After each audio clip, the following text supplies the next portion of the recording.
Welcome to episode 568 of the Barcelona podcast, brought to you by the Blue Wire Podcast Network. I'm Ian Hilton, and I know I keep saying it, but this was the biggest match of the season. La Liga, Copa del Rey, Spanish Super Cup, El Clasico, doesn't matter. I don't care about that. All the attention, I think, for Culés, and it felt like that too in the stadium today, surely, but this was the biggest match of the season, both from a financial perspective, sure, and then the big European nightmare perspective that just won't go away. This was the match. Making the quarterfinal of the Champions League was built into the budget.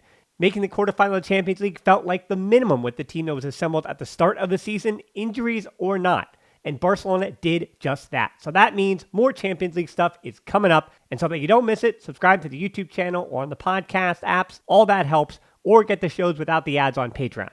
And with that, it's time to talk about the 5 headlines from Barcelona's 3-1 win over Napoli. Headline 1 is Mission Osimhen offside.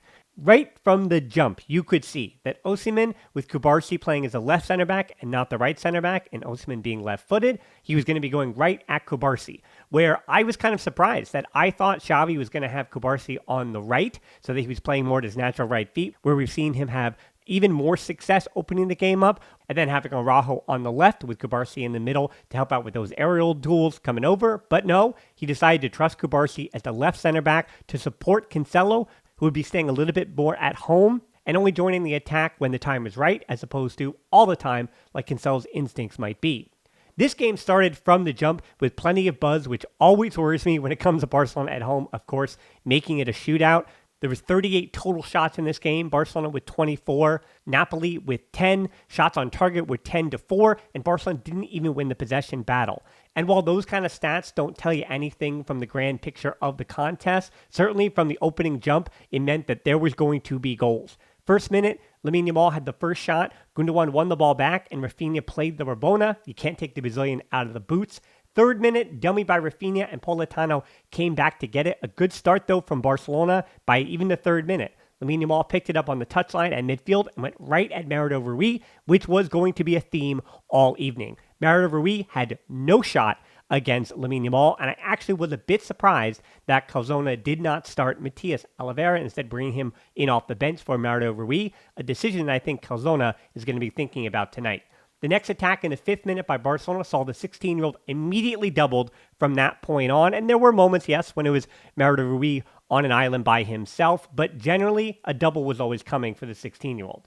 Barcelona, in that early going, the big thing that stuck out was that they were playing the offside trap to a very high level. Twice in the first 7 minutes, and Pau Cubarsi had a tremendous tackle on Osimhen too, on the one opportunity when he wasn't offside.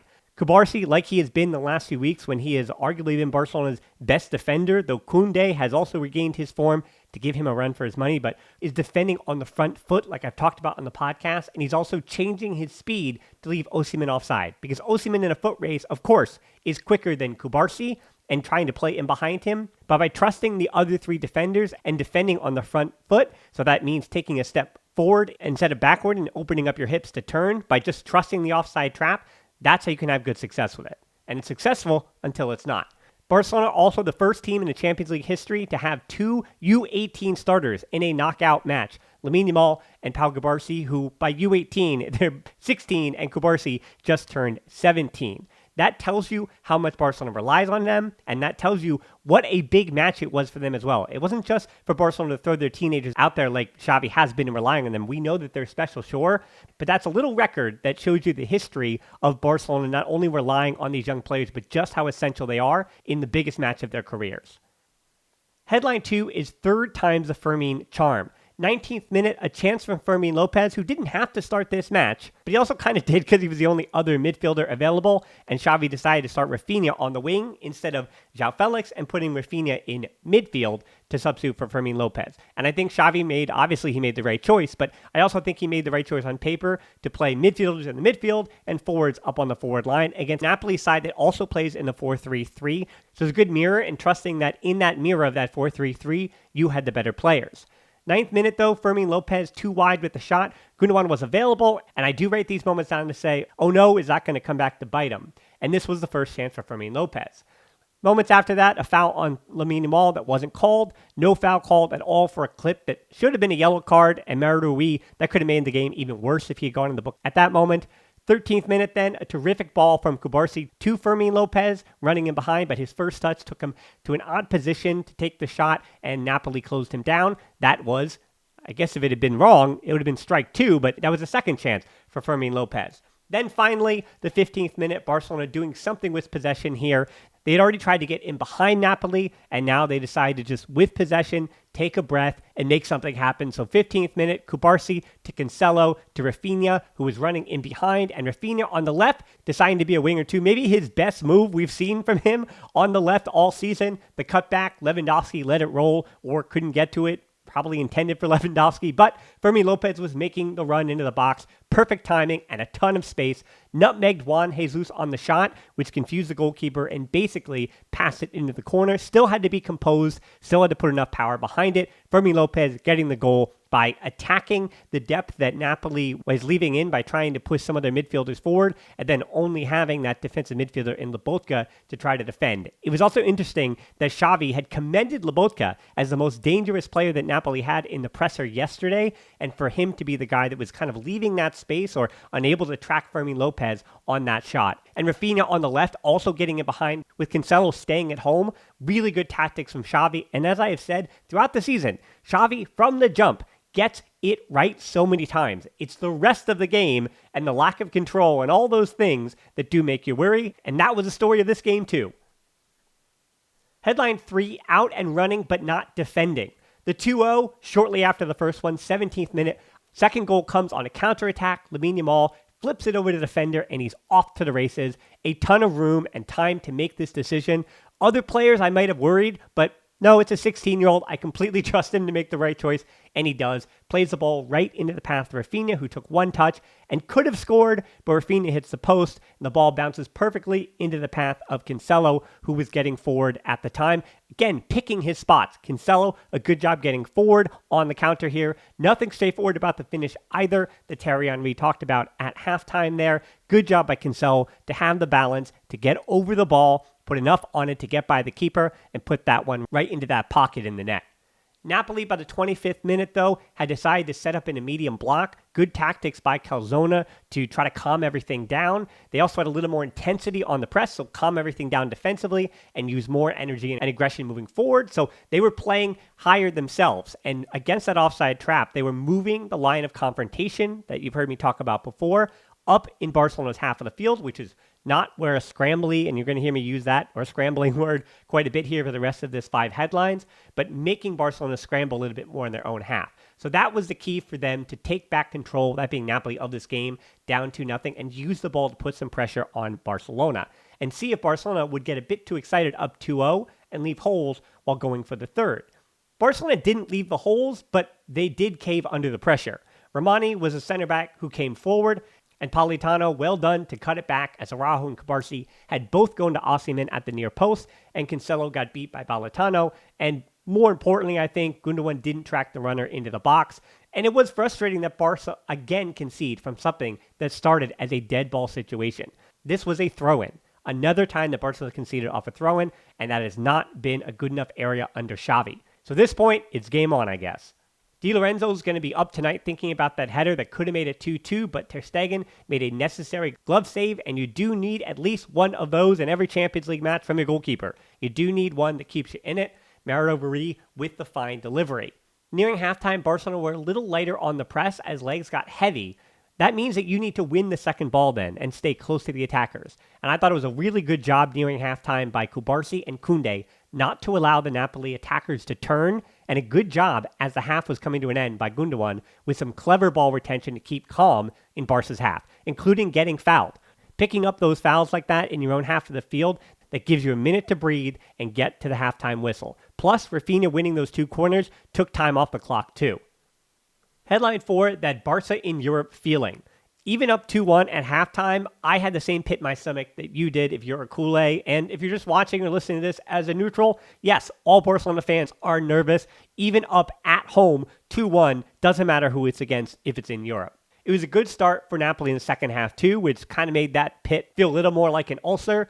Napoli were winning the aerial duels and they were winning possession. Nervy moment, Osimhen went down against Cubarsi. They decided that it was just 50-50 contact, and I know you're going to see this image on social media a million times over by everyone who's not a Barcelona fan, saying that it was definitely a foul, saying this is where the contact was, did not get the ball. He also might have been offside anyway.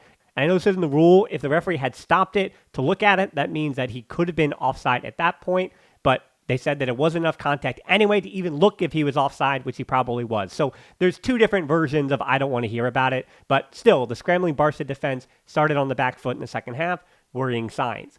Fortunately, Barcelona, I thought, took back possession there around the 52nd, 53rd minute to the point where I said to myself, oh yeah, Napoli do need 2 goals to win this game, and Barca need the next 35 minutes to expire. But this is Barcelona in Europe, Dan, so it's still time to worry. So I did go back to tapping my foot like that rabbit thumper from Bambi, just bam, bam, bam, underneath my desk. 60th minute subs, Fermin Lopez off for Sergio Roberto, and it was another good game for Fermin Lopez. I told you going back a week and a half against Athletic Club when he came on in the first half for the injured midfielders, and he played the worst game he'd had in a Barcelona uniform in the first team at that point. He felt it. He was frustrated by it, enough that Xavi even spoke about it in the presser. And yet to come out against Mallorca, to feel like he responded a bit, and then to respond with a goal and a good performance here too, that it wasn't just the eye test. Fermin Lopez was good today against Napoli. Other than the goal, he also had 2 key passes. He was 2 for 3, accurate with his long balls, 1 successful dribble, 5 of 7 on his ground duels. If you're going to ask him to be a midfielder, he's got to win those duels, and he did. He didn't commit a single foul. He was fouled twice, 1 clearance, 1 interception, 2 tackles, and 5 ball recoveries. He was working his butt off, and he wasn't leaving that space in behind. Great job by Fermin Lopez today. Plus, Order Romeu came on for Christensen, who I think is still dealing with that discomfort. Can't go the full 90. We've talked about it before. And Roberto hasn't played in about 2 months, and Romeu hasn't been trusted in 2 months. So this was big moments for them too. And I know they're supposed to be the experienced old heads, but those are big moments for them. 63rd minute, Barcelona scrambling again. Cancelo, an insane header back across his net, and Barca throwing bodies to block it. Still so nervous in their own end as you got the best with the goal of Cancelo, and also pretty positionally sound today, but then the worst of Cancelo in those bang-bang moments where he wasn't able to close down on the cross from Politano, and then here the header across his own goal. What are you thinking there? This is also a moment, too, where Koundé, I'm just watching Koundé. There was a minute or two when they're passing it around, and Koundé had one move where he dribbled through that press and then made the right choices. Koundé was phenomenal on the night as well, regaining that good form. It seemed like he really had hit a rock bottom, and he has since responded in the 3 to 4 weeks since then. Lamine Yamal also called offside after the corner kick is put in. Lewandowski won the header. Roberto did well to put it in. Araujo stretched to it, but Lamine Yamal was offside. Still, Barcelona attacking.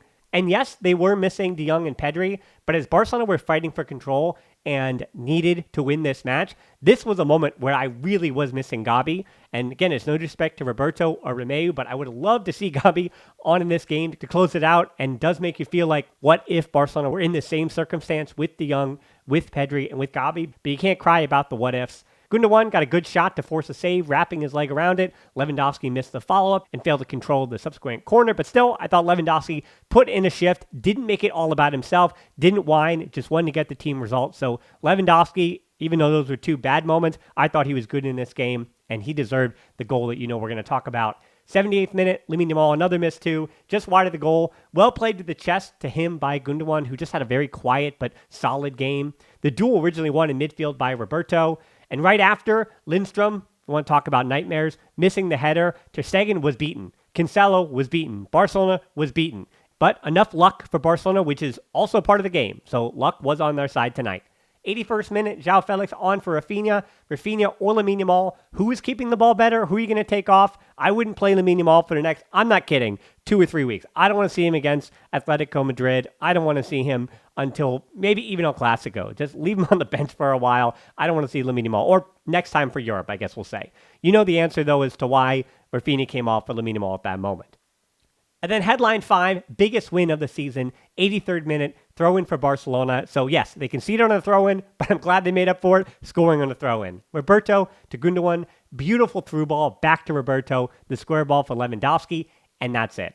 This, to me, I felt like from the 60th minute on, I know Roberto gets his criticism.